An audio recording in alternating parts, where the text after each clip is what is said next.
Right now we're on a floor called the mixing chamber.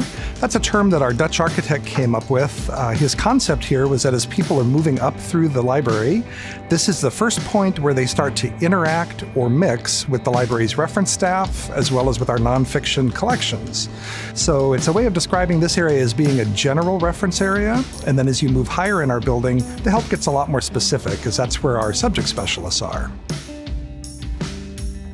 So the Quick Information Center started as a telephone reference service back in the 1970s, and we are the main point of contact for people who are not physically at the libraries but are interacting with the library.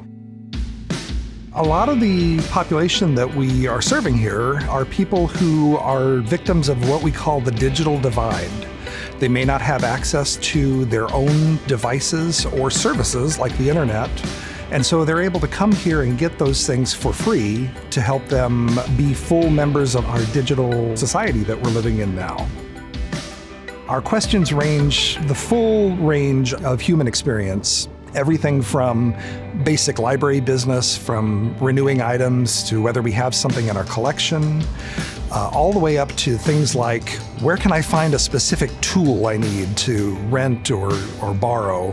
We get a lot of people who are new to the area and just need help with navigating life in Seattle. Basic things that many of us take for granted, like what is the bus system called? How does that work? Where do I find the light rail I keep hearing about? Things like that. When I talk to people about the library, they associate the library with books. And don't get me wrong, books are still a very important part of what we do. But I always like to leave them with the thought of switching your thinking just a little bit. The library is really about information in all of its vast forms that are available to us today. When you think of the library, please think of information and how we can help you navigate that information.